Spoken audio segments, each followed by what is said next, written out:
If you lose track of time while you're producing something, that means you're in a flow state. If you lose track of time while you're consuming something, that means that you're in a hypnotized state. Welcome back, Charles Clark, dropping some knowledge bombs on you. In this video, we're going to talk a bit. We're going onwards in the series. All right, so we're just going to jump into it. Social media tricks you into prioritizing the collective. So in the last video, we talked about how important it is to prioritize creating play experiences with members of your tribe. The thing about social media is that it tricks you into prioritizing collective. Once upon a time, when it first came out, like Facebook was a thing and MySpace was a thing and even Instagram was at the beginning stages, right? It was, you created your account, and then it was a method to keep in touch with your friends, to see what they were doing, what are your friends doing, what are your family doing, keep you updated.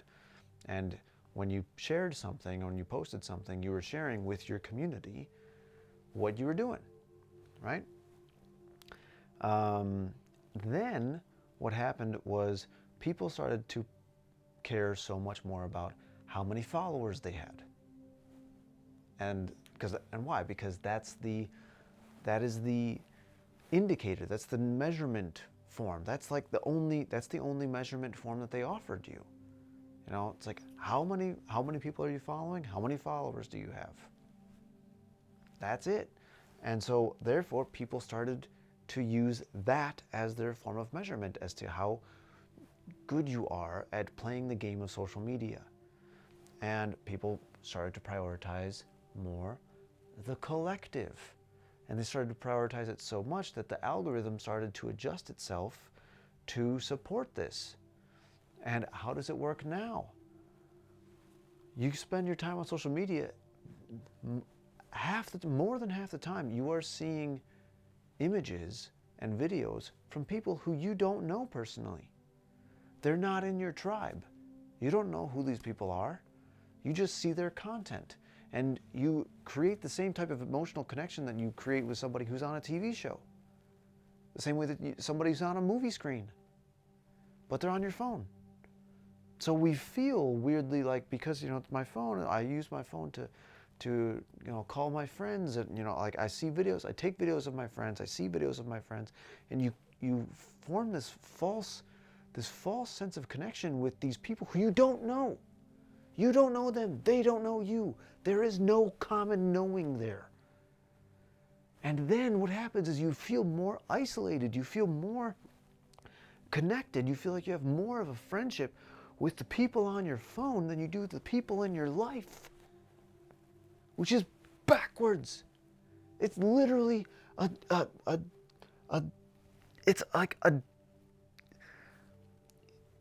is such a downward spiral that just it hooks you in and it isolates you and it cuts you away from, it's a cult, Is that not literally part of the function of a cult? It cuts you away from your old members, like the people who you knew. It takes you away from them. It says, don't worry about them. Worry about here, the people who are right in front of you. The ones who are speaking into your ear as you're sitting on the subway. Don't talk to the people on the subway, they're crazy. Listen to the person on your phone who you don't know. But here's the thing, I get it. I do it all the time. I listen to audiobooks all the time. I like to watch these YouTube videos of people like Alex Hormozy or any of the spiritual teachers, David Hawkins. I watch them. I watch their videos and I'm like, oh my gosh, that's so cool. I like what he's saying. Da, da, da, da, da. And you build these connections. But here's the thing that I've come to learn, I've come to recognize that I see it now as entertainment. It's all entertainment. I view it as TV. It is TV. All right?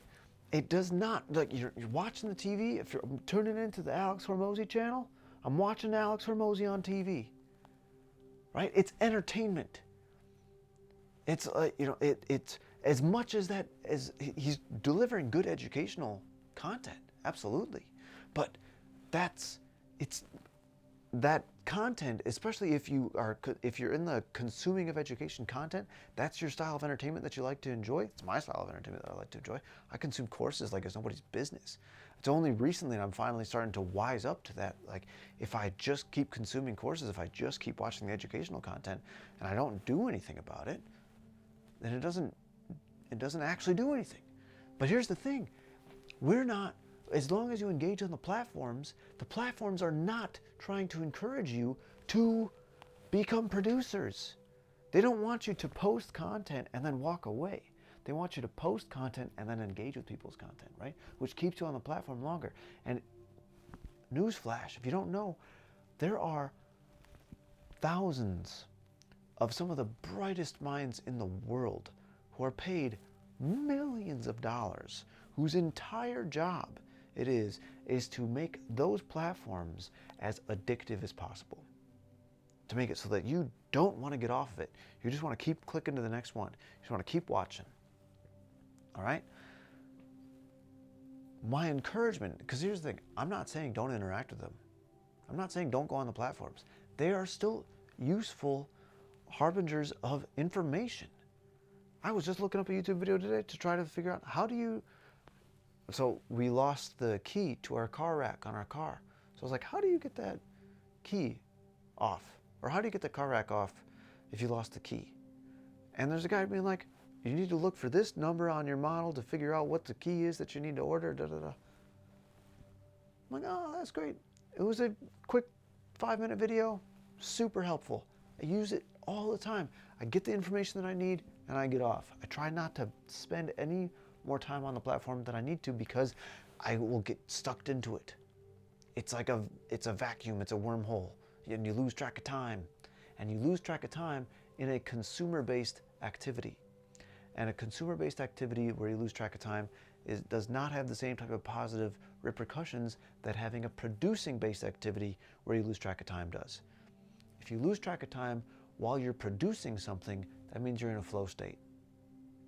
If you lose track of time while you're consuming something, that means that you're in a hypnotized state. Guess who's doing what? Who's ever doing something that they want to do while they're hypnotized?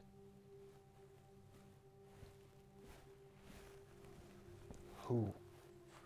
The whole point of being hypnotized is somebody else has control of you, right? If you lose track of time while you're producing something, though, it means you're in a creative state. You are in a flow state. You're in a meditative state. Your emotion state is going to naturally rise, okay?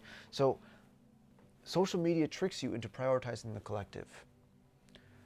So if you spend too much time on social media, you are isolating yourself, you are making it harder to feel joy, and you are setting yourself up for demise, right? So the prescription is to spend less time digital and more time in person with your tribe. With tribe. Spend more time in person with tribe.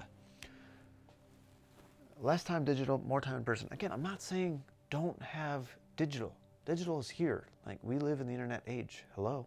Like, it's not going anywhere. I'm just saying you can't get all of your social connection from digital. Then you're not engaging with, you're engaging with technology.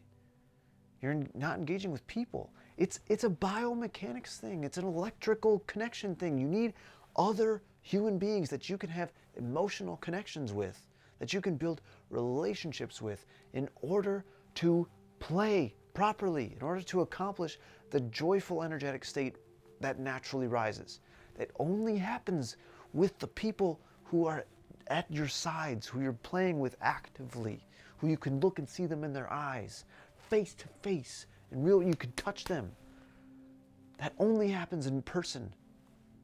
All right?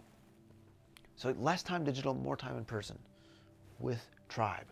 And how do you start? You start with one friend, schedule one activity. You start with one friend, scheduling one activity. Somebody who you know, somebody who you have access to in your real life, and schedule time to hang out. Start there. Whatever it is. Maybe if it's for you, going to the bar and having a beer, that's where you start. Fine, that's where you start. Go to the bar, play a game of pool together, whatever.